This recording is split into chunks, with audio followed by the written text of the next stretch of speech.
Okay, hello. This is a continuation of my summary of my analysis of how the USA is starting a new Cold War with Russia. All right. And we've been focusing on the Industrial Revolution, in particular, how the Industrial Revolution made warfare much, much more profitable.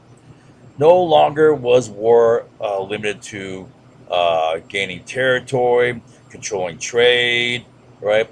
Gaining colonies, expanding. Uh, the Industrial Revolution made the military industrial complex profitable, in which war is profitable simply by producing weapons. All right. Now, the first stage of the Industrial Revolution is machine manufacture of textiles. And we said the second stage of the Industrial Revolution was use of machines in agriculture. Then we examined the use of machines in printing, which led to mass media, specifically in the penny press, and the mass media made possible increased propaganda. Early use was in pumping up patriotism and nationalism. Then communism and things like National Socialism, Red Scare, all that stuff. All that having big impact in the 20th century. Although this is around 1830s when this is coming into play. So today we're going to focus on the third stage, which was the advent of steam engines. All right. Now, steam engines were invented way back before the Industrial Revolution, 1712, but they didn't really gain a lot of traction and use until about the 1830s. All right. For example, it wasn't until about 1830 when steam engines powered machines, things like textile machines and steam engine powered pumps for coal mines to pump out water from coal mines. And then about 1800, you had the invention of the first train. I believe that was in Germany. And trains didn't really take off until the railways took off about 1830. So again, 1830 is a critical period here. All right. Now, once railroads started being built, that greatly increased the ability to get goods to market, and that increased interior development and production from the interior territories, which do not have good water transportation access, for example, on rivers or lakes. And this also allowed upstream integration of colonialism. Right? You're no longer limited to access to a trading port. You can expand into the interior of the country and control both land, resources, and production there. Right? Increasing your profits. All right. And then steamships. Steam engines were used in steamships, which were three times faster than sail and not limited by wind, which was unpredictable and variable. All right. So I'm going to show you some pictures. Well, first, steam engines had two big effects. One is they powered machines, which vastly increased production. And it also allowed for mechanized transportation. This also was important, maybe even more important. Steam trains and steamships. And this increased expansion into the interior of countries, which increased control of resource production. It was a form of upstream integration, right? And it increased colonialism, shift from pure mercantilism and arbitrage. You capture lines of communication and you capture trade in a port.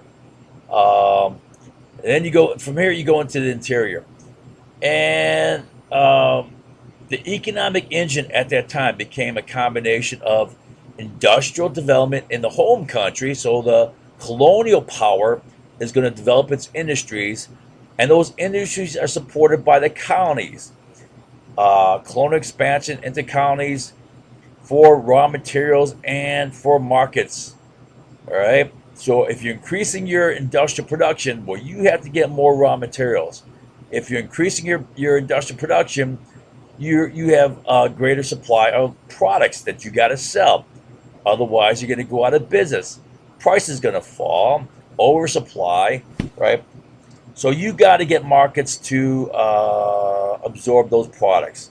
Now, what resulted is that developed into autarkic trading blocks, and probably the earliest example was the British Commonwealth, all right, United Kingdom Commonwealth, all right, and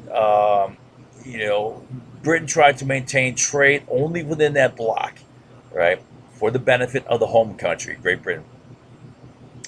All right, and that pissed off America. That's one of the reasons why we checked out of that system. All right, but this, from if you have multiple autarkic trading blocks, like the British versus the German versus the French, whatever, right? That leads to colonial competition, and that led to wars between autarkic trading blocks. World War One, World War Two, and the first Cold War, you could say, was a war between autarkic trading blocks as well. Although the first Cold War was more complicated, it was largely also a political, economic ideology war, all right, conflict, all right. But an element of this was autarkic trading blocks. If a country fell under the Soviet sphere, well then, if that country had important strategic resources like, let's say, cobalt or titanium or whatever, something that's a very limited resource, well, we lose access to that. All right, so this shows early steam engines. Here is a Newcomen engine of 1712. It's a steam piston engine, and here is a Watt engine, which is a refinement, improvement of this. All right, and then by 1784, you got first steamship. All right, this is a replica model of it. And then about 1800, you get the first steam trains, and I believe this was in Germany, as I recall. And then by 1830s, railroads started taking off, right? One example is the B&O Railroad, established in 1830, right? This shows a map of it. Here is New England, Great Lakes, right? This area here, what back then was considered the Northwest Territory. All right, so B&O stands for Baltimore, which is a city on the Chesapeake Bay, way at the north here. All right, and Ohio, B&O, Ohio. All right, the first connection there. Right, you can see it spread throughout Ohio, which gained access to all this fertile agricultural territory in Ohio. All right. So now a little background behind the B&O Railroad and why it was so important. All right. If you go back prior to the War of 1812, one thing that was happening was the populations in the United States were expanding, especially in the northern, northeast seaboard cities. Uh, Boston, New York, Philadelphia, all right, Boston, Washington, D.C. Now, the New England territory does not have good climate and soil for agriculture. It's limited. So, as the population expanded, that created pressure to develop the territories that we, by treaty, had acquired from Great Britain. That was the Northwest Territory. However, Britain was, promoting its own interests and preventing the Americans from settling the Northwest Territory. They were arming the Indians. This was all Indian territory, and the Indians were desperate to keep their land so they can, have a life for themselves, right? And Britain was arming them, not to help the Indians, but for British interest, right? And a key element to that was access to the waterways. Because if you're going to develop this land and produce resources on it, like agriculture, timber, whatever, you have to have a way of getting it to market. right? If you can't get to the market, what good is it? Why produce it? Because you're just wasting your time and you're going to go broke, right? So a big part of the war was to get control of this territory, utilize this territory as a resource, and gain waterway access. Now, after the war, we didn't gain, all this territory through Lake Ontario and the St. Lawrence waterway. However, we built the Erie Canal between 1817 to 1825, and that basically opened up this territory for resource development, and transportation access. So here's Buffalo, and the Erie Canal pretty much runs right before Niagara Falls. Here's Niagara Falls, all right? Before you drop off in the falls, you tap into this waterway system here, and you build a canal, and went to Albany here, then down the Hudson, then to New York, and that made New York City the commercial center of America, right? All the commodities, all the agricultural goods produced here, was sent down to Erie Canal, Hudson River, then to New York City. All right, right now, by 1830, you're building a railroad. Railroads, of course, had a key advantage in speed, right? Plus, it had a shorter route, right? Plus, it could better integrate all the territories, right? Horse and buggy over land without, especially without roads and bridges, right, would make it impossible. All right, but the railroads made it very much possible, and you'll see that the B&O Railroad connected all the major cities except Boston. Boston's up here, right? You got New York, you got Philadelphia, you got Baltimore, Washington, right? It's connecting through Pittsburgh. That's important when steel came into play. It's connecting all these agricultural lands, right? And then to Chicago, which became the commodities and stock market capital, all right? Once you're expanding and accessing this territory out here, out the west. And it connected to St. Louis. St. Louis was important because it was at the confluence of two important rivers, the Mississippi running here, and of course the Mississippi ran down to New Orleans, which connected all the agricultural production here with the East Coast coming up through water that way, right? And the Missouri River ran this way. So once we defeated the Indians and seized their lands, especially with the Sioux Wars, right? When was that, like 1876 or so, right? All that opened up all this territory, all right? Now, I'll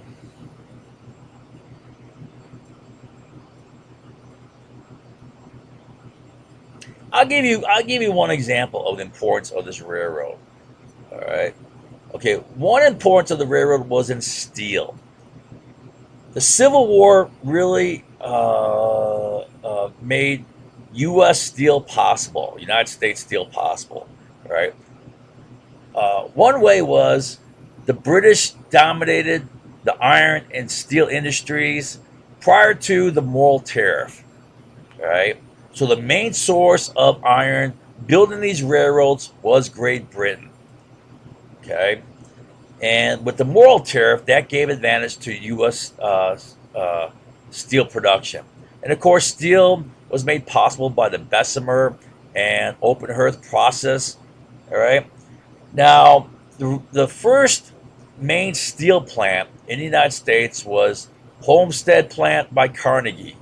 There's Pittsburgh. Homestead Plant is a little bit southeast of Pittsburgh, right around there, right?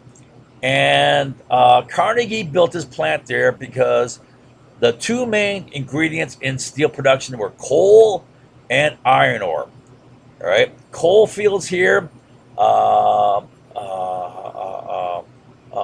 the Pittsburgh coal fields are right around this area here, right? and they were supplied through three rivers: the Allegheny, the Ohio River, and the Monongahela River. All right.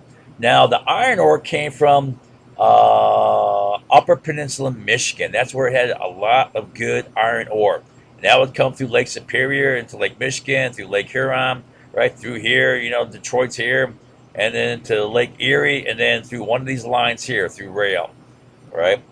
Now, another big steel plant was the Sparrows Point plant in Baltimore, which was a major source of steel for example, for U.S. ships during World War II.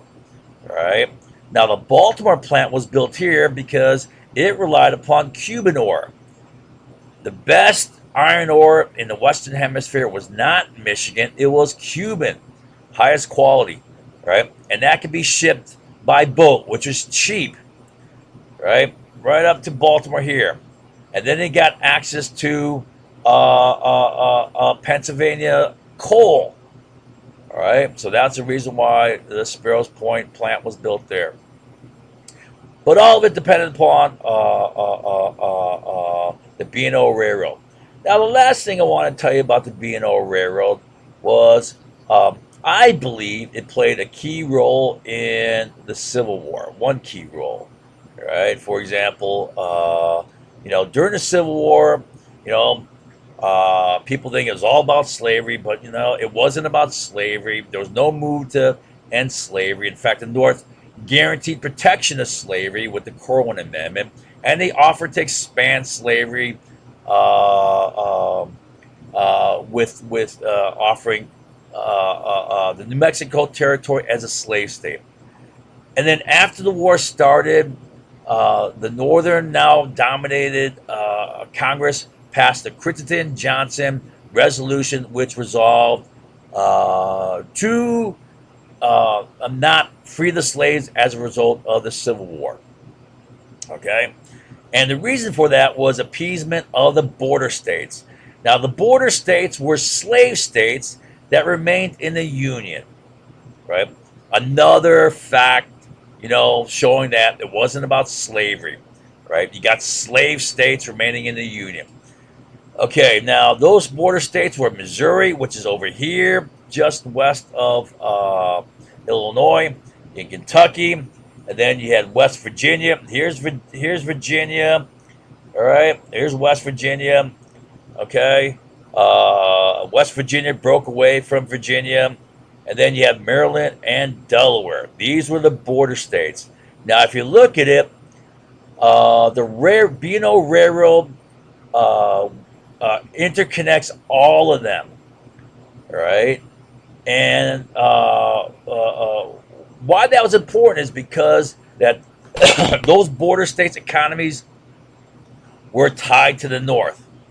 Right, so railroads determined trade patterns, right, and that determined what resources were developed in in the territories, and that determined economics, right, and the economics of the economies of these territories were connected to and dependent upon the North. This is their market, right, so their fortunes, right, were dependent upon the North, and that made for political alignment. And that's why the border states were aligned with the North, right? It's because their sugar daddy was the North. They're not going against that. Otherwise, they're all, poor and broke and, all right. All right. So that shows the significance of railroads, right? Some of the significance of railroads. The key thing is it allowed for development of the interior. You can develop this land because you can produce resources on it, because you can get it to market. All right, so now here's steamships, brief history. Here's a Fulton Ferry, 1827, and you see you got improvement here with the SS Great Britain, much larger ship, 322 feet long, carrying 730 passengers, right? But a key factor was it decreased. It was 3 times faster than sail. So to cross the Atlantic, this ship took 13 days, less than 2 weeks, right? Sailing ships, on the other hand, took full 6 weeks to cross the Atlantic. So this was over 3 times faster than the old sailing boats. All right. All right, and then 1850, you had the first steam-powered battleship with the French Napoleon here, right? Capable of 12 knots, which is pretty damn good at that time. And then in the Civil War, you had the clash between the first ironclad battle here between the USS Monitor here, a Union ship, and the Confederate Virginia, right? Then here's an example of advancement at the end of the Civil War, 1865. You have a British ship here called the Agamemnon, and it's much larger, and it had a sufficient range where it required only one refueling between the United Kingdom and China. Right, had a screw propeller, could steam at 10 knots, and another factor was opening of the Suez Canal in 1869. Right. So here is an example of an 1880s steamship. It's even larger capacity, more passengers. Okay, greater speed, improvements in engineering technology. All right, so mechanized transportation, both steam trains and steamships, allowed for the increased interior development, and it shifted economies from mercantilism, right, to colonialism, and it was driven largely by the rise of industries, which increased your need for raw materials and markets, right, and this became the economic engine. The combination of industries in the home country and colonies for raw materials and markets, right? So industrial growth and colonial expansion became a key economic engine, including in the United States. In the United States, colonial expansion was Western expansion. That was our colony that we expanded into. And between European countries, including Russia, this led to colonial competition and the formation of autarkic trading blocs. You know, the home country, isolated with its colonies, exclusive trade between them two, and different trading blocs became competitive. And this became the source of national wealth. And national wealth is a basis of military power. So this led to international insecurity between the autarkic trading blocs, which increased economic nationalism, and that led to war, especially with the introduction of new colonial powers. Germany, you know, they entered the arena, Russia, Japan, and the United States, right? So all this added to the conflict as well. All right, to show you how much you know, the world was taken over by colonial powers. Here's a map. All right, Great Britain held northern North America here, and the East Coast seaboard here, right? And this was French, you know, until they lost it to Spain, and then Napoleon gained it back in 1803, and then he sold it to America, right? That's the Louisiana Purchase, and this is Spanish colonial territory, the Western Americas, all right? The eastern part here was Brazil, and that was determined by the Treaty of Tordesillas, right? Right, and here you have French West Africa. Germany took parts of Africa here, and here. All right, you know, when Germany came into existence after the Franco-Prussian War of 1871, there wasn't much left. They grabbed these pieces here, right? They grabbed Shantung Peninsula. You see that little outcropping there, right? That became Germany's. This is French here, Madagascar. British is down here and here, right? Also British had here, right? And British had this part of the Middle East here. They also were the dominant force in Persia, especially controlling Persian oil.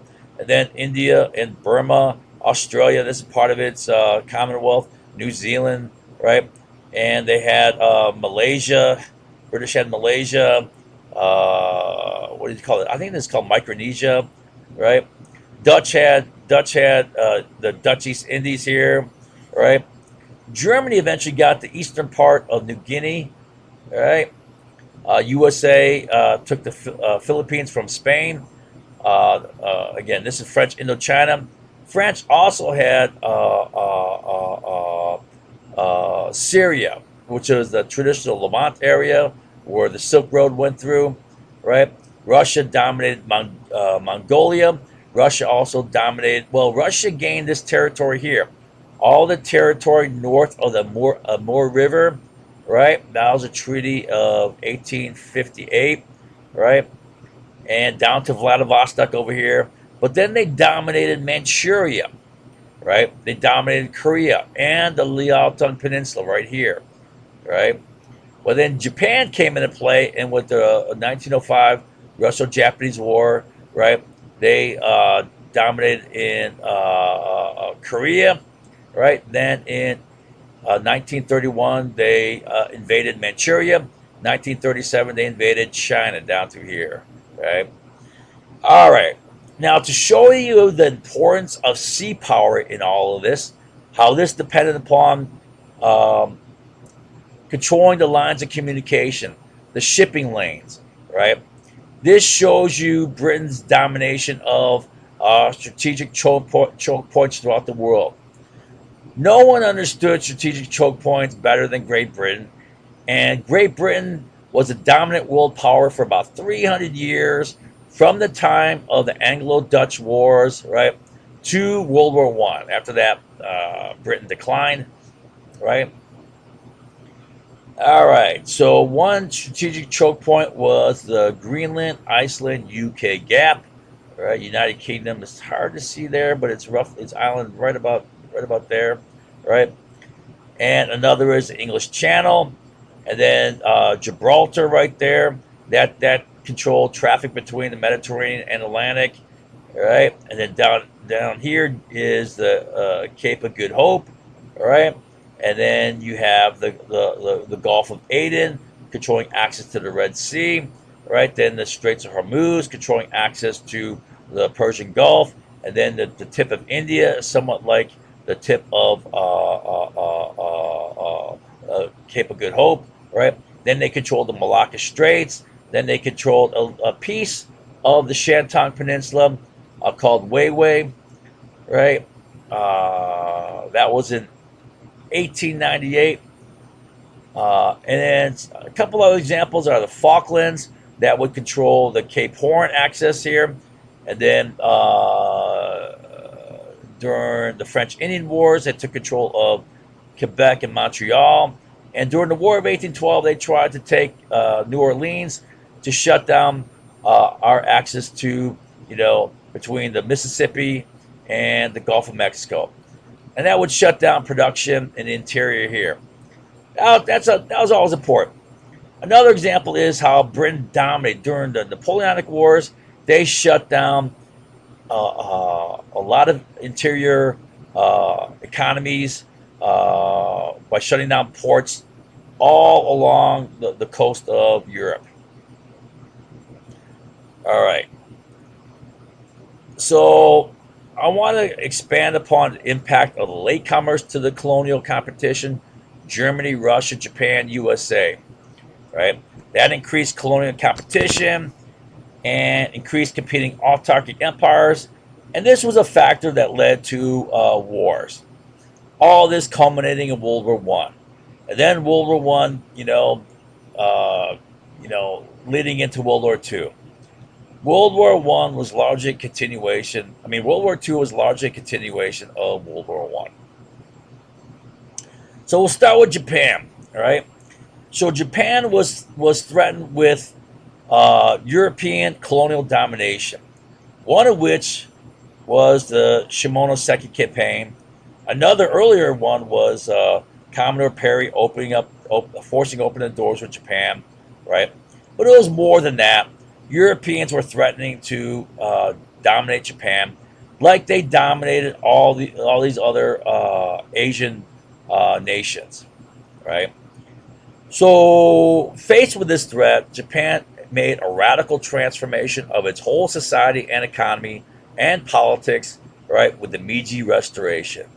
And the basic idea behind this was the Japanese believed that, these European colonial Western powers, right, are threatening to dominate us. Well, the only way we're going to prevent that is if we become just as westernized as them, right? So Japan adopted American industrial practices.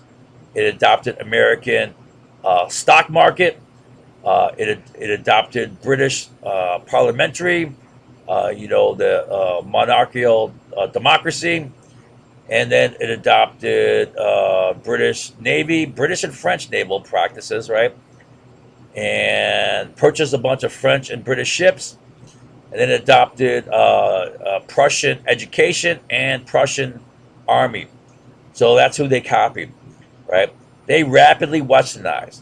And then in a very short time, Japan became an industrial military imperial power to the point where within less than 30 years, Japan is kicking China's butt in the Sino-Japanese War. All right. So there's Japan, here's China. Little Japan kicks China's ass, right? And no one expected that back then. This was a big shocker, right? Everyone thought, China's going to kick Japan's ass, but Japan won. And from this, they settled the Treaty of Shimonoseki, in which Japan acquired, it liberated Korea, but that gave Japan dominant control in Korea, right? Japan acquired the Liaodong Peninsula here, right? The little peninsula coming off of Manchuria there. And they acquired Formosa, that tiny island there, and a couple other islands in between there and Japan, right? Now, so the war signaled Japan's emergence as an industrial, military, imperial power with the advantage of short lines of communication. So they were just like the European powers with the capacity to dominate, establish colonial territory here. That's what the Europeans are doing. Now Japan could do it. But Japan had the advantage of short lines of communication. Russia's main, industrial base was over here. They had long lines of communication. Germany was even further, right? Britain was over here, all right? So now, a really good example of the advantage of short lines of communication is the Russo-Japanese War of 1905. A key factor, not the only factor, but one of the key factors was the fact that Japan had the advantage of short lines of communication. Right, that was a factor that led to Japan's, brilliant victory over Russia. All right. Now, the emergence of a military, industrial, imperial power in Asia was a threat to European imperial ambitions. They had their own ambitions of conquering and controlling this territory. So Japan was a threat. And because of that threat, three nations, Germany, Russia, and France, all joined together and they conducted what's called a triple intervention. Basically, they ganged up on Japan and forced Japan to give up all its gains, give up its dominant influence in Korea, give up the Liaodong Peninsula, and give up Formosa, right? And then what happened after that was, I'm sure Japan was smarting. They're pissed off by this, right? Like, oh yeah, we just won this, and now we're forced to give it up. But the Europeans, they swooped in and carved up China, right? Especially Russia and Germany up here. So Russia moved in. Russia had this since 1858, all its territory. They had Vladivostok since 1860, right? But they swooped in. They moved in Manchuria, Korea, Liaodong Peninsula. Okay, all right. Germany was moving in hard into the Shantung Peninsula here. All right, and then in 1898, Britain moved into the tip of the Shantung Peninsula at Weiwei. All right. Now, when the Europeans started aggressively moving in, they threatened to carve up China, and that threatened to cut the USA out of the Asian market, out of the China market, right? And that was a key factor in the Spanish-American War. All right. Now, I don't see that written by historians, but historians are not seeing the big picture of what's really going on here. Right? All right. So now for Russia, Asia was Russia's colonial ambition. All right. And it began in 1858 when Russia signed a Amur River Treaty, and they annexed the territory north of the Amur River. So the Amur River is this border right there, that squiggly border north of Manchuria. This is Manchuria. This became Russia, all the way down to Vladivostok. Right, Vladivostok was a port that was established in 1860, and the reason why Vladivostok is important is because it is a warm water port, right? Which means it is open all year round. It doesn't get iced over. And the reason why it doesn't get iced over is because the Pacific currents, due to the Coriolis effect, swirl this way. And what that does is it brings all the warm Southeast Asia waters down here, up this way, past China, past Korea, past Japan, and it keeps that Vladivostok free from ice all year round. Right? All right. And then in 1891, Russia started building the Trans-Siberian Railroad, heading from Moscow all the way across. And this railroad was important, right? It's going to Vladivostok. And they first built that around the Amur River up here, but then they built it straight through Manchuria. And then extended to Vladivostok, straight through Manchuria. Also, they built lines into Korea. Also, they built a line tapping off straight down to through the Liaodong Peninsula.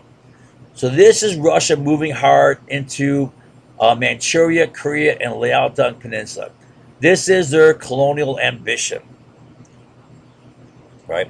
And this was a threat to United States. Now, an interesting side note is the steel that was used to build that railroad was actually Carnegie steel, right? So, I mean, people could say he's a traitor. Well, he's a capitalist. He's making money, right? And the reason why they bought Carnegie steel is because it was the cheapest. It was good quality steel, cheapest in the world. So what the hell, right? Even on top of the shipping costs, the transportation costs, it was still cheaper than to use homegrown steel. All right. Then of course the triple intervention moves. Russia moved hard into Manchuria, Liaodong Peninsula, Korea, right? And I showed you the railroads. All right, now Germany. Germany's issue was Germany didn't exist prior to the Franco-Prussian War. After the Franco-Prussian War, Germany was formed, and it was a latecomer as a nation, right? So by the time Germany entered the colonial race, there wasn't much left. There was slim pickings left, right? And they got some stuff in Africa, a little bit here, a little bit there, right? So this was Germany's colonial ambitions. One was Africa, right? This added to the African race. That really accelerated about the 1870s, the race to carve up Africa. and Germany was an element, thrown into that mix and added to that race, right? And they got three pieces there. Germany also had ambitions in the Middle East, especially with the rise of oil, right? And so Germany made a treaty with the Ottoman Empire. They became aligned in the 1880s, and then Germany started building its Berlin to Baghdad Railroad in 1903, right? So it's Berlin, Germany is roughly right around here, right? Berlin is a little bit in the eastern part there, right? And the railroad, Berlin Railroad, would run down through whatever, Austria, Hungary, then into the Balkans, right? Then to Turkey, right? Then straight down into Iraq from there, right? And Baghdad, right? Gaining access to the oil of Iraq. Now, Great Britain dominated Persia, right? And they got the concession for Persian oil in 1906. So at the same time, Germany's got the concession to Ottoman Empire oil in 1906, right? And why that's important is because by this time, you know, anyone who had any strategic sense fully recognized that the future of world power is going to be in oil. If you don't have access to oil, right, oil is going to be the basis of naval power, right? The best new ships are going to be fueled by oil. Oil, uh, oil. You can have faster ships. You can have closed boilers, forced draft air boilers, right? Whereas coal, you're gonna have to open it up and shovel coal in, right? It's going to allow for higher steam temperatures, higher steam pressures. All right, that's going to allow for faster ships. All right, more power, and it's also going to have greater range because oil has twice the BTU content per volume and weight. Right, longer range. I mean, the whole advantage is going to be in oil, and commerce and naval power is going to dominate world power. Right, so you got to get access to oil. And I believe, although you never see this written anywhere, I believe this race for the Middle East was a key factor in World War One. It was one of the factors. I mean, World War One is complex with so many factors, all the alliances and so forth, right? All the colonial competition, right? And that colonial competition within autarchic empires, meaning that's your basis of national wealth, and that translating to military power, right? And that resulting in insecurity between nations, thrown into the mix were all the alliances. And another factor was the fall of the Ottoman Empire aligning with Germany, but the fall of the Ottoman Empire, especially in the Balkans, right, creating a power vacuum here, and then the ambitions of Austria, Germany, and Russia, especially Germany, Austria with that Berlin Railroad, right, and then Russian ambitions, and right into the Balkans, right. I mean, there was a lot of factors in World War One, but colonial competition was a big one. Oil, I believe, was another factor. All right, so Germany, latecomer, had ambitions in Africa, had ambitions in the Middle East, but also in Latin America, and I believe these were factors in why I believe America aligned with Britain and France during World War One and against Germany, because Germany was more of a direct competitor with the United States in Latin America, in the Pacific Islands, in China, and so forth. All right. So Latin America. Here's a quick overview of how U.S. and Germany clashed over Latin America. All right. It can start with the Napoleonic Wars. All right. With the Napoleonic Wars and one thing that happened in the Napoleonic Wars was that economic warfare developed between Great Britain and Napoleon's empire, which extended into this area here, right? So Great Britain blockaded shipping out of Europe, and then Napoleon, in turn, prevented Britain from trading with European countries, all right? And trade was being smuggled. British trade was being smuggled in through Portugal, then through Spain. So Napoleon invaded Spain in 1808.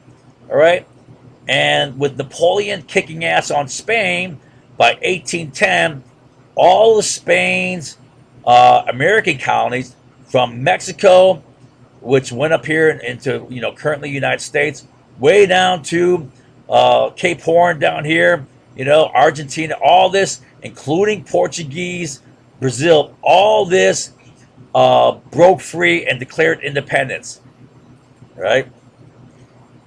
All right, and then by 1821, all of it gained its independence. Mexico was late to gain its independence, 1821, but all this is now independent from Portugal, Spain. All right. Now, at this point in 1821, the only European colonies were three small territories: British Guyana, Dutch Suriname, and then French Guyana. Three small territories right there. You can kind of see a little different color there, right? So then President Monroe in 1823 says, hey, you European nations, right? You stay out. We'll let you three, British, French, and Dutch. Okay, you guys got that. You can keep that, right? But no one else comes in and colonizes the rest of, Latin America, right? Mexico down, Central America down to South America, right? No Europeans come in, right? And essentially what this was, we're staking out this territory as our own. This is going to be U.S. future commercial development territory, right? This is the big dog in the block here. U.S. We're saying we're the big dog here in the Western Hemisphere, and we're pissing on this to mark our territory. All right, that's what the Monroe Doctrine was about. And the effect of the Monroe Doctrine was, well, with the Napoleonic Wars, Great Britain shifted a lot of its trade to Latin America. All right, so all the trade that it lost with Europe, it pretty much made up for in Latin America during the Napoleonic Wars. All right, so Britain was a dominant trading partner with Latin America. All right, but after the formation of Germany, because Latin America was protected from colonial carving up, right? It was open territory for Germany. All right, Germany, when it became a nation, there wasn't much left, so it focused on Latin America. Now, it didn't colonize. It didn't violate the Monroe Doctrine. It didn't colonize Latin America, but it did the same thing America did. It dominated Latin America commercially, right? German corporations moved in, right? And in a big way. And they became a new competitor for United States domination of Latin America, right? All right. And then Pacific Islands, the USA had ambitions to increase trade with China. All right, going back to Secretary of State Seward, all right, 1860s, all right, but to do so, it'd have to gain access to islands in the Pacific, all right, because the naval and merchant ship engineering at that time was coal-fired steamships, all right, and coal was a very inefficient fuel, so you had to have refueling stations all along the way, which means you had to have islands, control islands all along the way. So the U.S. wanted islands. Now, Germany also wanted islands, and Germany was gobbling up all sorts of islands in the Pacific. It gobbled up the eastern part of New Guinea and the Bismarck Islands around it. It took all the Mandate Islands. I'm not sure Palau, Peleliu was included, right? It took some of the Marianas, Saipan, Tinian, right? And everything but Guam in the Marianas. U.S. got Guam, right? That's with the Spanish-American War, and it took Marshalls, Gilberts, Carolines, right? So Germany is gobbling up a lot of islands. Big competitor. Also, they took Samoa, right? And then we fought them over Samoa, and we established American Samoa. So we're competing with Germany for Pacific Islands. And then Germany colonized in 1897. They colonized the Shantung Peninsula. They were moving into Shantung before that, right? But they dominated, and they had the military. They inserted military forces and colonized the Shantung Peninsula in 1897. That was a threat to the United States. So a key competitor in the United States was Germany, right? And it's my belief that that's a key reason why we aligned with Great Britain. Great Britain, France, Germany, they're no one is no better than the other. They're all doing the same crap, all right? Now, don't get confused with World War II, because by World War II, Nazi Germany was established, right? And there was some serious evil. But going into World War One and World War One, right? I mean, all these nations were no better than they're all doing the same crap, right? All right, and we're doing the same crap as well. So USA, now USA's colonial, I guess, colonial career. A lot of people think it started with the Spanish-American War in 1898. Well, it began earlier than that. I mean, the USA up until 1890s was preoccupied with Western expansion. This was our colonial development. This was our economic engine. Combination of industries in the East Coast, including Chicago eventually, right? And Western expansion, right? That was our colony. Colonial expansion was Western expansion, right? So the same economic engine that drove European economies, the growth of industries in the home country, supported by colonial expansion for raw materials and markets, right? Well, the same thing was done in the United States, Western expansion, all right? But by the 1890s, we're pushing hard to go into Asia, right? But prior to that, we're pushing hard to go into Latin America and the Caribbean, all right? So in 1823, we had the Monroe Doctrine. And like I said, President Monroe basically said, hey, we're the big dog in the block here in the Western Hemisphere. We're pissing all over Latin America, marking our territory. You guys stay out, right? Right. Of course, Britain was already in there, right? Britain was a dominant trading partner with Latin America. All right. Then in 1846, the USA manufactured war with Mexico. I taught this in great detail. I went to all source documents. I did a brilliant job analyzing this. And then we took the Southwest USA.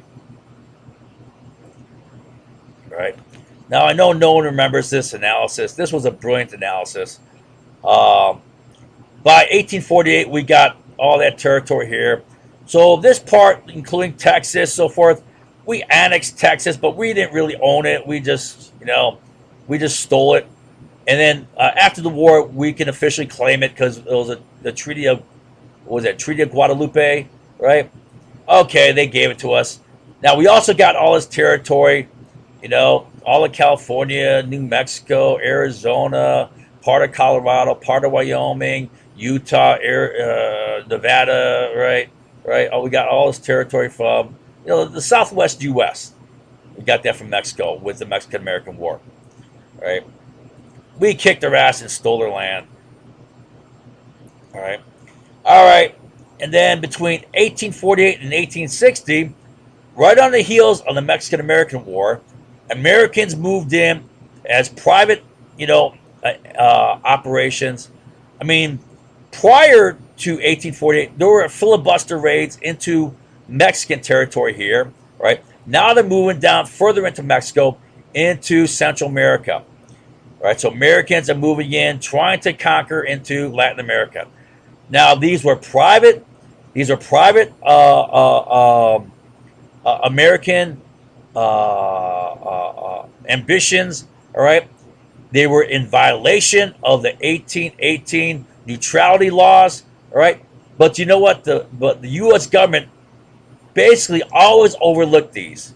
Right, they saw these as in the American interest, that Americans were expanding into foreign territory. So we pretty much, the United States government pretty much just ignored its own 1818 neutrality laws, right? Allowed these guys to make war in foreign territories.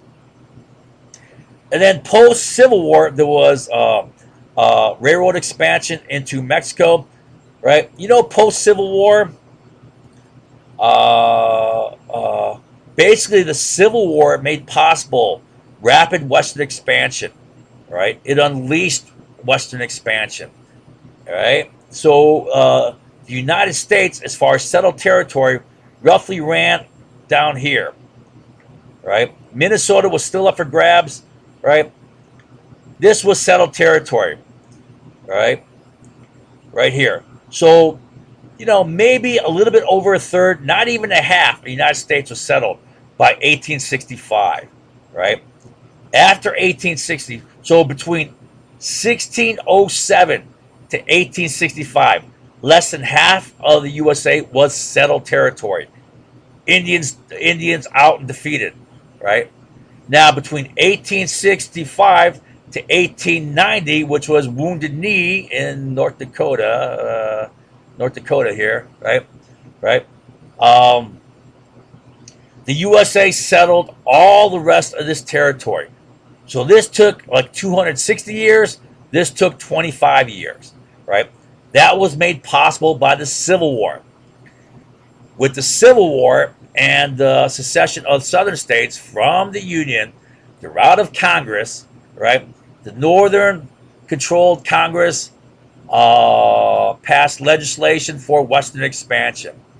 The whole series of acts, the Morrill Tariff, the Pacific Railroad Act, the Homestead Act, the Morrill Act for land grant colleges, national currency, greenback, right? National bank, right? All of those were for Western expansion, right? Which was the economic engine that drove our economy, right? Okay, especially during the late 19th century.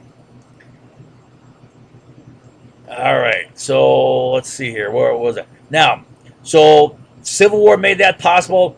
So at the time when the U.S. was expanding into the United States West, we were also expanding into Mexico and Central America at the same time. Then in 1880, Secretary Blaine had his Big Brother policy, which was pushing commercial ties with Latin America. And then in the 1890s, there were 4 conflicts with the United Kingdom. Basically, the USA was flexing its muscles against Great Britain. Remember how I said Great Britain was a dominant trading partner with Latin America since the Napoleonic Wars, right? You know, Spain was out with the Napoleonic Wars. Britain took over, right? And now in the 1890s, USA is flexing its muscles, having conflicts with Britain in Nicaragua, in Venezuela, in Brazil, and in Chile, right? All right. So don't think we were natural allies all along with Britain just because we became allies with World War One, World War Two, right? We were much with conflict with Britain as with Germany or whatever. Now in 1898, there was a Spanish-American War, right? 1898 to 1934. Right on the heels of the Spanish-American War, we're fighting these banana wars all throughout Latin America, right? All this was to promote commercial interests, right? U.S. corporate interests. And what that was U.S. neo-colonial control of Latin American economies and resources. And then post World War I, you saw a major increase in U.S. capital exports to Latin America. And the reason for this was the dominant financial and economic power of the world became the United States with World War I. World War I saw a major shift in world power. All right. Now, remember from the historical development, world power was based upon commerce. All right.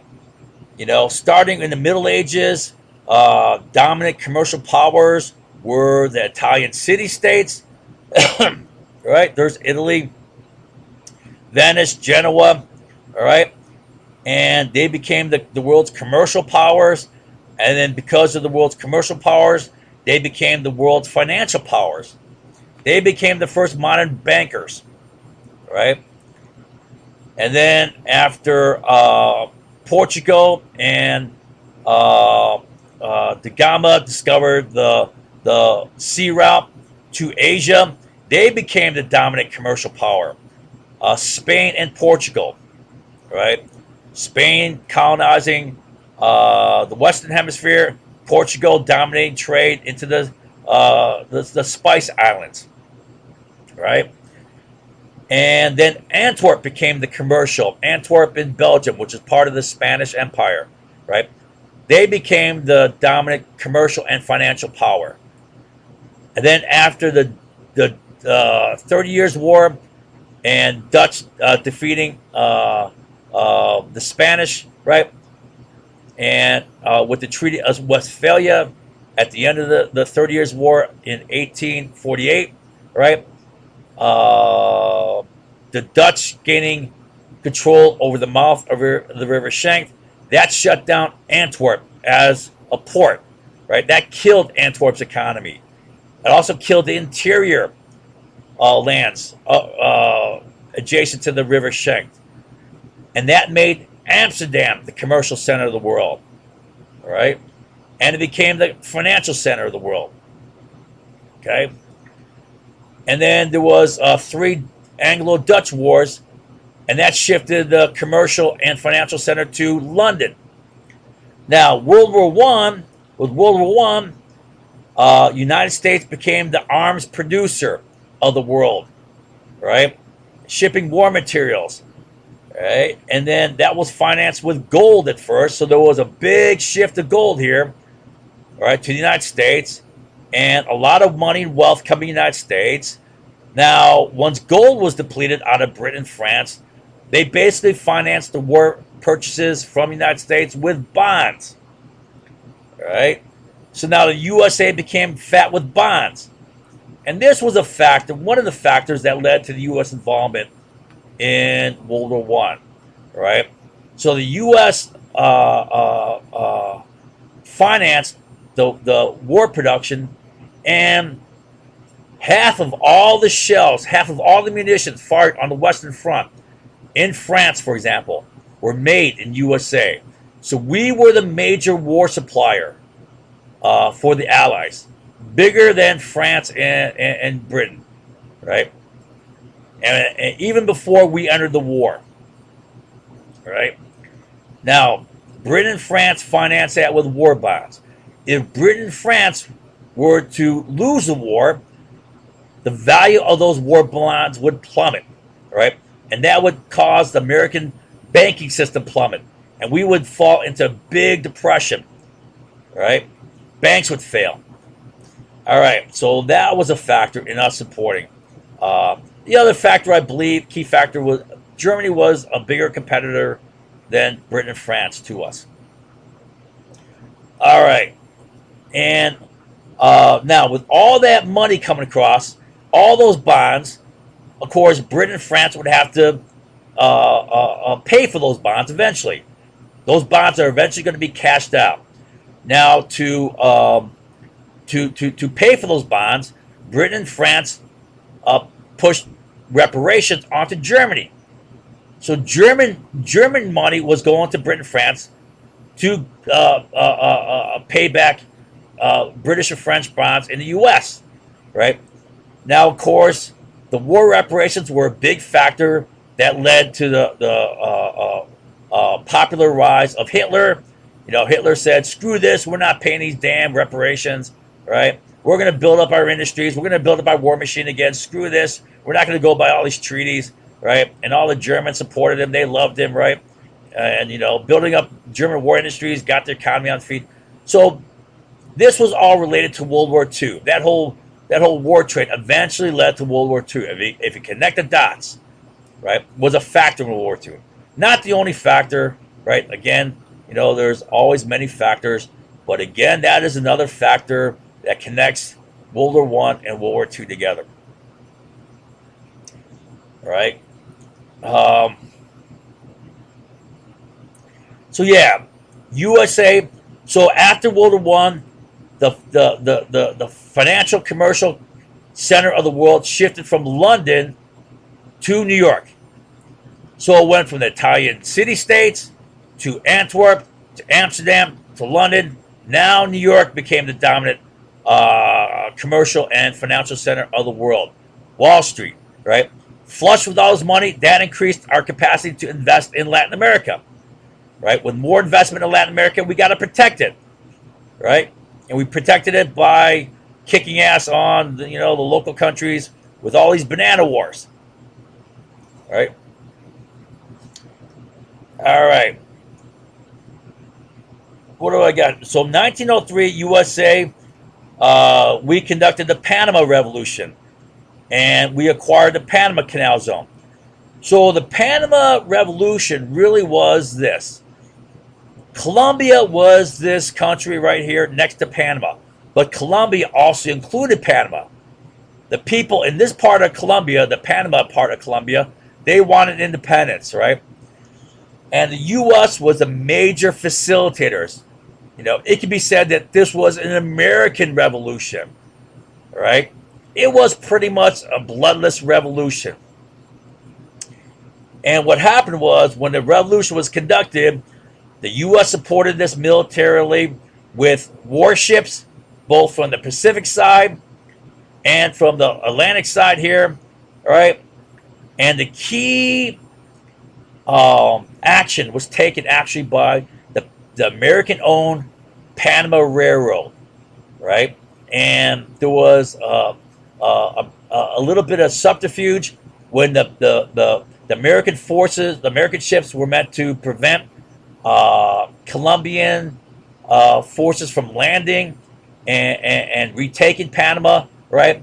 Now, a Colombian force did land, controlled by a Colombian general, and the Panama Railroad played some subterfuge, a trick in which they separated the Colombian general from his forces.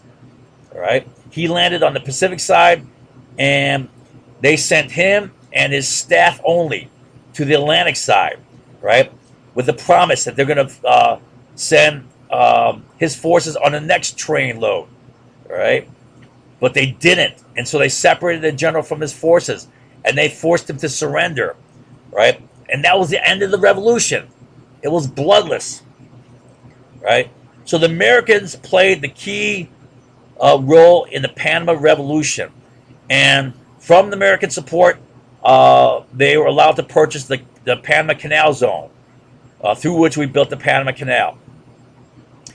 And then Roosevelt in 1904 had a corollary to the Monroe Doctrine, saying that, hey, we reserve the right to intervene in Latin America any damn time we please. And that was a big reason for the Banana Wars. That legalized the Banana Wars, right?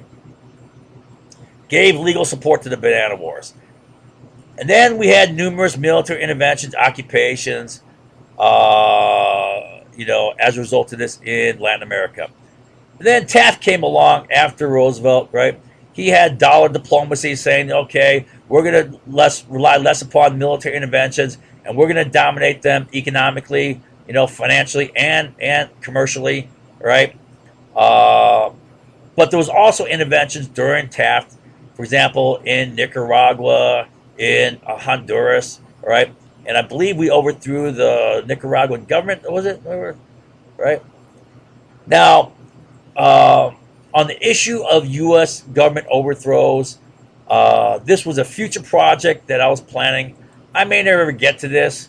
All right, it's a lower priority. I was going to do a study, almost like a book of all the governments we've overthrown, intensive study, and I've studied 7 intensively.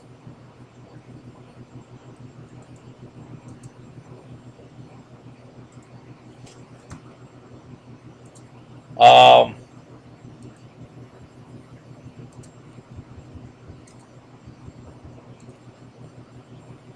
okay, the 7 I've studied were Cuba. I studied the Spanish-American War very intensively.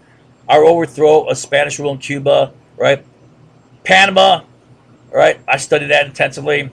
Iran, the Iran coup, the Guatemalan coup, the Chile coup, the Venezuela coup, all right, and Iraq. That was Iraq invasion war where we overthrew Saddam, right? Those were all government overthrows. Now I studied this intensively. There's many, many other governments that we've overthrown. All right, I haven't touched those yet, and I may never will.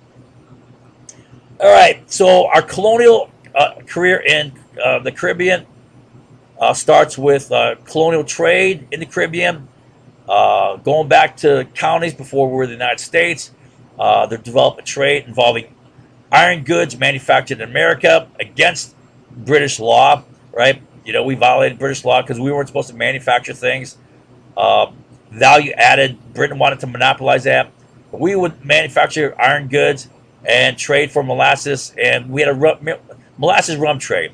So it was a triangle trade. Iron goods, molasses, rum, right? Became very profitable. And this actually was a factor in the Revolutionary Wars, because once Britain started cracking down on those laws, right, that put these guys out of business, right? And that was a big financial investment, big amount of trade that was killed by the British when they enforced their laws, right? 1854, Ostend Manifesto pushed war with Spain, right, to take Cuba, right? This was a southern state move, right, in 1854. And I want to kind of give you the historical milieu why this move was made, right? It's related to all the filibuster. Filibuster started 1848, right after the Mexican-American War, right, into Latin America, into Central America. Those were largely pushed by the southern states, okay? All right, so here's the background. 1854, the southern states here made a big push. They had a manifesto, a plan to take Cuba as a slave state, make this a state, okay? And what happened was, in 1846, the USA started the Mexican-American War, annexing Texas, the whole Slidell subterfuge, the fait accompli with Slidell, right?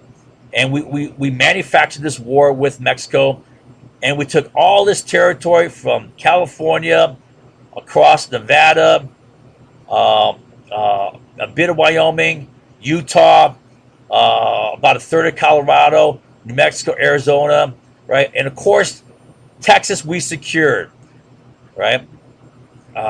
With the Treaty of Guadalupe. We annexed Texas, said it was home. It wasn't ours. We stole it before, right? All right. I don't want to get into all the details of the Treaty of Vasquez. Treaty of Vasquez, or anyways. Okay. All right. So now what happened was this. 1848, we got this whole new chunk of territory right here, right? Texas was slave, right? And in 1850, as a compromise, right, they said, okay, California will go free. All right, that was the 1850 compromise. Also, a very important element of the 1850 compromise was a principle established by the Illinois Senator Stephen Douglas, who established the principle of popular sovereignty. So what it said is all the rest of this territory, Texas is slave, all right, California is free, but New Mexico, Utah, Colorado, Arizona, New Mexico, all that territory, it will go free or slave based upon the principle of popular sovereignty. All right. And popular sovereignty was the idea that the people of that state will determine whether or not it's not up to the federal government, divvying up the land. Okay, you get to be free, you get to be slave. No, the federal government doesn't say so. It's the states who say so, right? Either through a popular referendum of all the citizens or through the state legislatures voting, right? Now, this was a key factor in the Civil War, right? Because with that principle, all of these territories up here in the northern part, they all wanted to go free, right? Now, the only territories with any chance, of going free was the New Mexico territory. New Mexico was Arizona, New Mexico combined here, right? Right. This was the northern part was leaning to go free, right? And Arizona, New Mexico was worthless to southern slave plantation economics. It was desert, all right? So what the South is they're looking at the map saying, with all this territory going free, right, they're going to get the population advantage. They're going to get the demographic advantage. They're going to get the statehood advantage, right? They're going to dominate Congress, right? And if they dominate Congress, right, they're going to dominate legislation. If they dominate legislation, they're going to vote for a tariff, for example, and that's going to kill our economy and benefit their economy, right? The moral tariff, right? So they're looking at future political power, future economic power. So they're saying we got to move south. We got to get we got to get Cuba. Cuba is fertile land. Great for sugar, great for cotton, right? It also turned out that Cuba had great iron ore.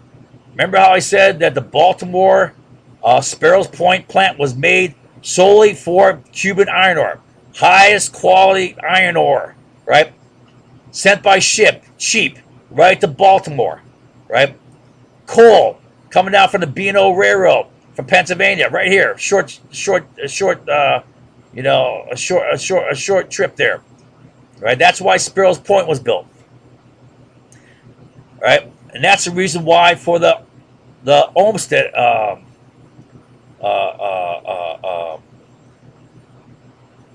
the Ostend Manifesto, right? And then you had the Spanish-American War, 1898, right? USA acquired Cuba and Puerto Rico. I'll talk more in detail here when I get down to Asia. All right. Now, as far as Asian U.S. Colonial ambitions, commercial ambitions, right? And you got to realize when I say colonial, it's a lot of this is closely related to commercial. So you could say one of the earliest things we had was the 1844 unequal treaty with Wang Xi, right? China, right? This came right on the heels of the first Opium War. Okay, all right, and basically what it is after the first Opium War, Britain forced China to open its doors to opium, right? And then they also forced a treaty upon China, an unequal treaty in which Britain forced open 5 Chinese ports to British trade. Well, we said we're going to get a piece of that action too.